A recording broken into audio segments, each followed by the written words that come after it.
अब मैं आपको एक शब्द बताना चाहता हूं और ये शब्द है घरेलू हिंसा या डोमेस्टिक वायलेंस। अपनी स्क्रीन पर देखिए, घरेलू हिंसा ये शब्द आपने बहुत सुना होगा। डोमेस्टिक वायलेंस अंग्रेजी में इसका अनुवाद है। आप जब भी इस शब्द को सुनते हैं या पढ़ते हैं तो आपके दिमाग में यही बात आती होगी कि किसी पति ने अपनी पत्नी के साथ घरेलू हिंसा की होगी, उसके साथ मारपीट की होगी। लेकिन आपने क्या कभी ये सोचा है कि एक पत्नी भी अपने पति के साथ घरेलू हिंसा या मारपीट कर सकती है और कोई पति भी घरेलू हिंसा का शिकार हो सकता है? ये बात आज आपको अजीब लगती होगी, लेकिन कड़वा सच ये है कि पुरुष भी घरेलू हिंसा का शिकार होते हैं, लेकिन वो कभी इसकी शिकायत नहीं कर पाते, और अगर करते भी हैं तो समाज में उनका मजाक उड़ाया जाता है। और ऐसा ही मध्य प्रदेश के रहने वाले अंकित के साथ हुआ है। अंकित की उम्र 33 वर्ष है और 33 साल के अंकित का आरोप है कि उसकी पत्नी अक्सर उसके साथ घर पर मारपीट करती है और इस घरेलू हिंसा के खिलाफ उसने पिछले साल पुलिस से भी शिकायत की थी, लेकिन पुलिस ने इस मामले को गंभीरता से नहीं लिया। मदद के लिए जब उसने चोरी छिपे अपने मोबाइल फोन से मारपीट के वीडियो बनाकर सोशल मीडिया पर अपलोड किए, तब भी लोगों ने यही कहकर उसका मजाक उड़ाया कि वो कैसा पति है जो अपनी पत्नी से इस तरह पिट रहा है। लेकिन बाद में ये वीडियो वायरल होने लगे और अब लोग अंकित के लिए इंसाफ मांग रहे हैं और कह रहे हैं कि जब महिलाओं के लिए घरेलू हिंसा के कानून हो सकते हैं तो पुरुषों के लिए भी ऐसे कानून क्यों नहीं है।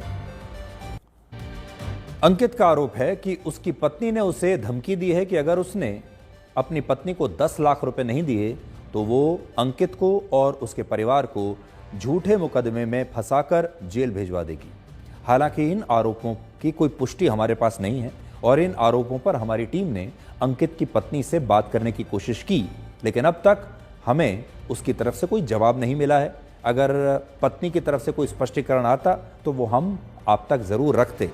अंकित का आरोप तो हमारे पास है, वीडियो हमारे पास है, लेकिन पत्नी का क्या पक्ष है ये हम आपको अभी नहीं बता पाएंगे क्योंकि पक्ष उन्होंने रखा नहीं। और हम ये जरूर चाहेंगे कि पत्नी भी इस घटना पर अपना पक्ष जरूर रखें, क्योंकि असली जो मुद्दा है, क्या कारण है इस मारपीट का, घरेलू हिंसा का, वो तभी पता चलेगा। भारत में किसी पुरुष के साथ घरेलू हिंसा की ये पहली घटना नहीं है। वर्ष 2022 में राजस्थान में भी एक व्यक्ति ने अदालत में याचिका दायर करके ये कहा था कि वो अपनी पत्नी के साथ खुद को असुरक्षित महसूस करता है और इसी वजह से अदालत को उसकी सुरक्षा सुनिश्चित करनी चाहिए। सोचिए, पति अपनी पत्नी से सुरक्षा मांग रहा है। ये व्यक्ति अलवर जिले के एक स्कूल का प्रिंसिपल था और एक सीसीटीवी वीडियो में उसकी पत्नी इस व्यक्ति को क्रिकेट के बैट से मारती हुई दिख रही थी। ये वीडियो आप देख लीजिए।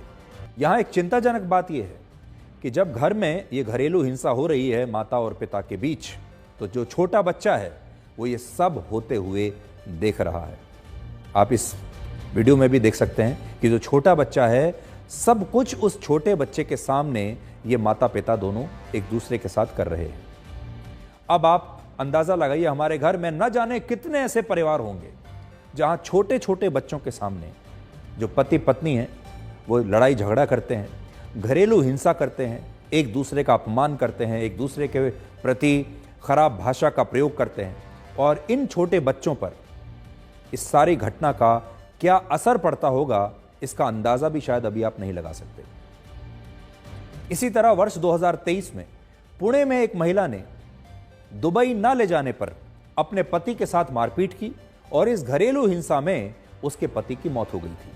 वजह सिर्फ इतनी थी कि ये महिला अपने पति से ये मांग कर रही थी कि वो उसे वेकेशन पर छुट्टियों में दुबई लेकर जाए। जब पति दुबई नहीं लेकर गया तो घरेलू हिंसा हुई और उसके बाद इस लड़के की, जिसकी उम्र 36 वर्ष थी, निखिल की मौत हो गई। भारत में पुरुषों के साथ होने वाली इस घरेलू हिंसा पर ज्यादातर लोग विश्वास नहीं करते, लेकिन अब आपने देखा होगा हाल ही के कुछ वर्षों में लगातार वीडियोस जो हैं, सीसीटीवी के वीडियो हैं, मोबाइल फोन से बनाए गए वीडियो हैं, ये लगातार बाहर आ रहे हैं और इससे आपको हमारे समाज की वो तस्वीरें दिखाई दे रही हैं जो बहुत दुखद हैं, बहुत चिंताजनक हैं।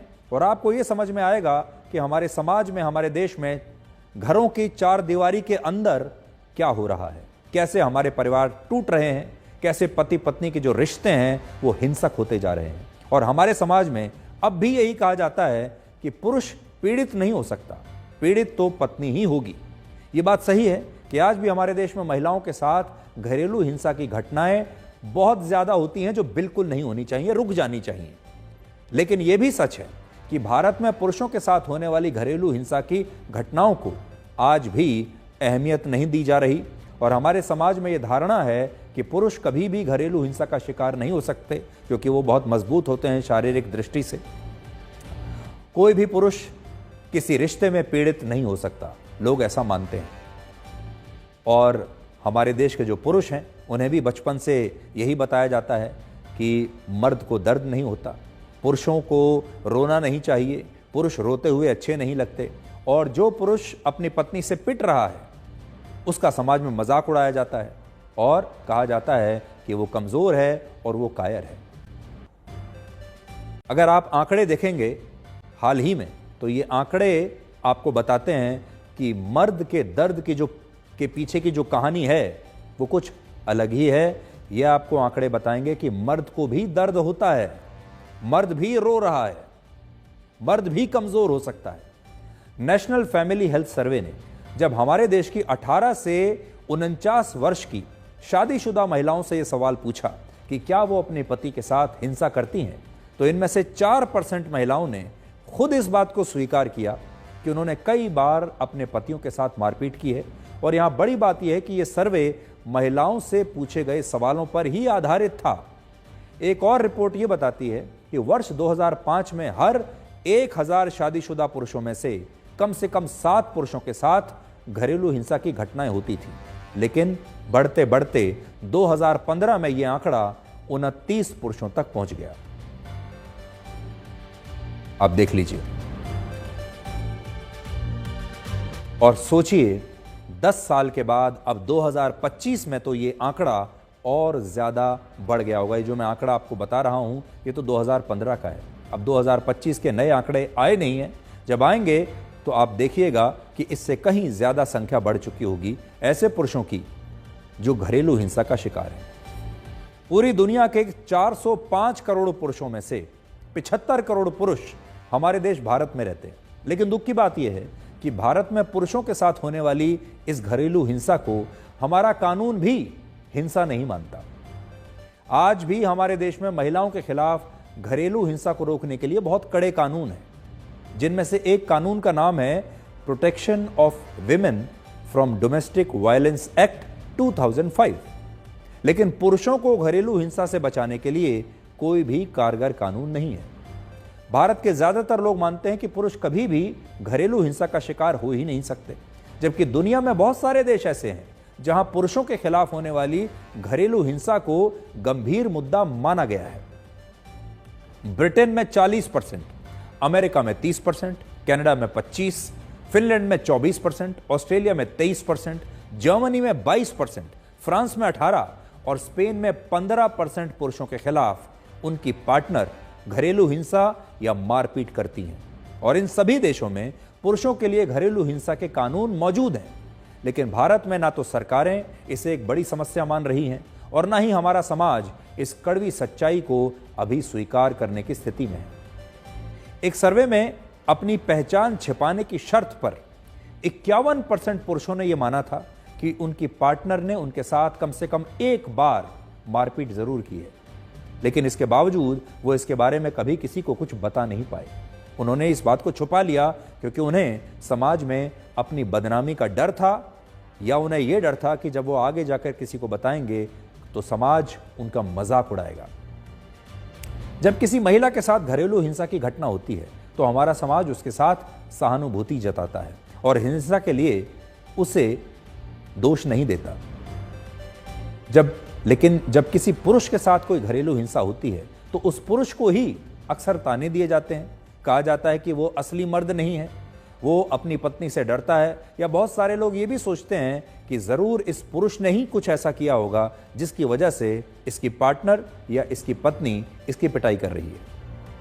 वर्ष 2023 में international institute for population sciences ने एक सर्वे किया, जिससे पता चला कि जो महिलाएं पढ़ी लिखी हैं, जिनके पास स्मार्टफोन है, जिनके घर में टीवी है और जो महिलाएं नौकरी करती हैं, ऐसी महिलाएं अपने पति के साथ ज्यादा घरेलू हिंसा करती हैं। और जो पुरुष शादी के बाद अपने परिवार से अलग हो जाते हैं और न्यूक्लियर फैमिली में रहते हैं, ऐसे पुरुषों के साथ उनकी पत्नियां ज्यादा मारपीट करती हैं। ये हम नहीं कह रहे हैं, ये इस सर्वे की रिपोर्ट है, ये बात आप याद रखिएगा। जॉइंट फैमिली में रहने वाले हर 1000 पुरुषों में से 28 पुरुषों के साथ उनकी पत्नियां मारपीट करती हैं, जबकि न्यूक्लियर फैमिली में रहने वाले हर 1000 पुरुषों में से 32 पुरुषों के साथ उनकी पत्नियां मारपीट करती हैं। तो इससे यह पता चलता है कि जो पति पत्नी अलग होते हैं अपने परिवार से, जो जॉइंट फैमिली में नहीं रह रहे हैं, वहां पर पुरुषों के खिलाफ ज्यादा घरेलू हिंसा होती है। सबसे बड़ी बात यह है कि घरेलू हिंसा की घटनाएं ऐसे पुरुषों के साथ ज्यादा हो रही हैं जो साधारण परिवारों से आते हैं। ऐसे पुरुषों पर अपनी पत्नियों को नया फोन दिलवाने का दबाव होता है, नए कपड़े, नई साड़ी या कोई नया गिफ्ट, या फिर छुट्टियों पर, वेकेशन पर किसी जगह ले जाने का दबाव होता है। और जब वो इन उम्मीदों को पूरा नहीं कर पाते, तब उनका हर रोज अपमान किया जाता है और उन्हें भी अपनी आर्थिक स्थिति के कारण इस अपमान के घूंट को हर क्षण पीना पड़ता है, क्योंकि उनकी आर्थिक स्थिति ऐसी नहीं है कि वो अपनी पत्नी की सारी डिमांड्स को पूरा कर सके। हम ये नहीं कह रहे कि सारी महिलाएं गलत होती हैं या सारे पुरुष सही ही होते हैं, ये कहना तो बहुत मुश्किल है और ये ऐसा है भी नहीं। लेकिन सच्चाई ये है कि जिस तरह एक ज़माने में महिलाओं के खिलाफ घरेलू हिंसा एक बहुत गंभीर समस्या थी, ठीक उसी तरह से आज के इस इंटरनेट युग में पुरुषों के साथ होने वाली घरेलू हिंसा की समस्या भी बहुत गंभीर होती जा रही है। हालांकि महिलाओं के मुकाबले ये जो समस्या है आज भी छोटी है, लेकिन समस्या गंभीर है। सबसे बड़ी बात यह है कि जिस भारत में शादी को, विवाह को 7 जन्मों का बंधन माना जाता है, 7 जन्मों का रिश्ता माना जाता था, अब उसी देश में लोगों का शादियों में दम घुटने लगा है। इस बात को आप उत्तर प्रदेश की इस घटना से आज और ज्यादा बेहतर समझ पाएंगे। उत्तर प्रदेश के औरैया में एक महिला ने अपने बॉयफ्रेंड के साथ मिलकर अपनी शादी के 15वें दिन ही अपने पति की हत्या करवा दी। और जिस शूटर ने इस महिला के पति को गोली मारी, उस शूटर को इस महिला ने 1 लाख रुपए की सुपारी दी थी। और जानते हैं ये पैसा कहां से आया? ये वही पैसा था जो इस महिला को शादी में मुंह दिखाई के रूप में मिला था। यानी मुंह दिखाई के लिए जो पैसा मिला, उसी पैसे से सुपारी देकर अपने पति की हत्या करवा दी। जिस व्यक्ति से इसकी शादी हुई थी वो शहर का एक बड़ा कारोबारी था, उसके पास सब कुछ था, धन, संपत्ति, पैसा, सब कुछ था। इस महिला ने यह सोचा कि वो शादी के बाद अपने पति की हत्या करवा देगी और उसकी संपत्ति को हड़प कर अपने बेरोजगार बॉयफ्रेंड के साथ बाद में ऐशो आराम की जिंदगी जिएगी। लेकिन पुलिस ने अब इस महिला और इसके बॉयफ्रेंड और हत्या करने वाले शूटर को गिरफ्तार कर लिया है। अगर आप ध्यान देंगे तो अभी पिछले हफ्ते ही मेरठ में भी एक ऐसी ही घटना हुई थी, जिसमें मुस्कान रस्तोगी नाम की एक महिला ने अपने बॉयफ्रेंड के साथ मिलकर अपने ही पति की हत्या की और उसके शव को टुकड़े टुकड़े करके एक ड्रम में सीमेंट के साथ जमा दिया था। ये सारी घटनाएं बताती हैं कि अब पुरुष भी किसी रिश्ते में उतने ही असुरक्षित हैं जितनी महिलाएं हैं, और अब रिश्तों में प्यार, समर्पण, सम्मान और विश्वास का मतलब धीरे धीरे खत्म होता जा रहा है और इन सब की जगह धोखे और फरेब ने ले ली है। सारी लोकेशन पुलिस बता रही है, लड़की ने दी कि अब भाई मेरा वहाँ से निकल रहा है, और इस जगह पे तो वो पीछे से मोटरसाइकिल लगाए हुए थे। बहुत गलत किया है। तो क्या लगता है आपको? हमारी तरफ से मांग ये है कि दोनों को फांसी दी जाए।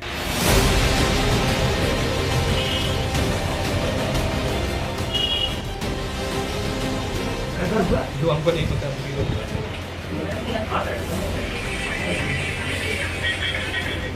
प्रगति यादव द्वारा अपना प्रेमी अनुराग यादव को ये बताया था कि काफ़ी अमीर है दिलीप, और अगर उनको हमारा रास्ता से हटाएंगे तो हम लोगों को बहुत अच्छा तरीके से साथ में जीवन जी सकता है। इसी के तहत आगे चलते हुए प्रगति यादव द्वारा अनुराग को 1 लाख रुपए भी दिया हुआ और अनुराग यादव ने अपना हत्या दिलीप यादव का हत्या करने के लिए एक टीम जोड़ दिया, जिसमें रामजी नागर मुख्य सरगना रहा है और उनको 2 लाख में बात भी किया था और 1 लाख रुपए जो प्रगति ने उनको दिया वो भी उनको पकड़वा दिया।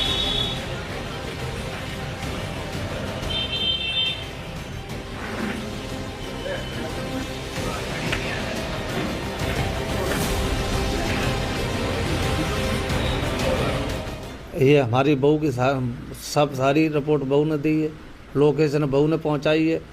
ये इसको मारा जाए, उसको बुला के उसे पकड़ाया, मोटरसाइकिल पे अब वहाँ पहुँच गया, अब वहाँ पहुँच गया और वहाँ से लेके गए और हमारे लड़के की जान मार कर दी और उसने हमें बताया नहीं, और बता देती तो हमें इसकी तो कोई जानकारी ही नहीं थी। हमारी बहू ऐसा काम करवा सकती है। वर्ष 2023 में हार्वर्ड यूनिवर्सिटी ने रिश्तों को लेकर एक बहुत बड़ी स्टडी की थी और ये स्टडी बहुत लंबी स्टडी थी। 85 वर्षों तक ये स्टडी चली जो रिश्तों पर की गई थी। हम स्टडीज तो बहुत करते हैं, रिसर्च बहुत करते हैं, बड़े बड़े सर्वेज करते हैं, लेकिन रिश्तों पर बहुत कम शोध किया जाता है। रिश्तों पर हुए इस शोध में, इस स्टडी में यह बताया गया कि जिन लोगों के रिश्तों में लगाव की जगह तनाव होता है, उन लोगों की समय से पहले मृत्यु हो जाती है। वो लोग ज़्यादा दिन तक जिंदा नहीं रहते जिनके रिश्तों में तनाव है, जबकि जिन लोगों के रिश्तों में लगाव और प्यार होता है और घुटन नहीं होती, वो लोग लंबा जीते हैं, खुश रहते हैं और स्वस्थ रहते हैं। अब सोचिए, अगर हमारे देश के लोगों के रिश्तों में घुटन बढ़ रही है, तनाव बढ़ रहा है, गुस्सा बढ़ रहा है, असहनशीलता बढ़ रही है, तो लोगों का व्यवहार आक्रामक क्यों नहीं होगा और उन्हें हर वक्त इसी प्रकार से गुस्सा क्यों नहीं आएगा। जब ऐसा देखते हैं हम तो ऐसा लगता है कि पूरा भारत एक प्रकार से क्रोध में है, भारत गुस्से में है, अपने घर में भी गुस्से में है, और जब आप बाहर सड़कों पर निकलेंगे तो आपको ऐसा लगेगा कि सड़कों पर भी जो लोग जा रहे हैं वो भी न जाने किसी बात पर नाराज हैं, किसी बात पर गुस्से में हैं, क्रोध में हैं। उन्हें हर किसी को पीछे छोड़कर आगे निकलना है और जो भी उनके रास्ते में आएगा उससे वो लड़ भी सकते हैं, उसके सामने अपना क्रोध भी जाहिर कर सकते हैं। यानी हर शख्स परेशान सा है।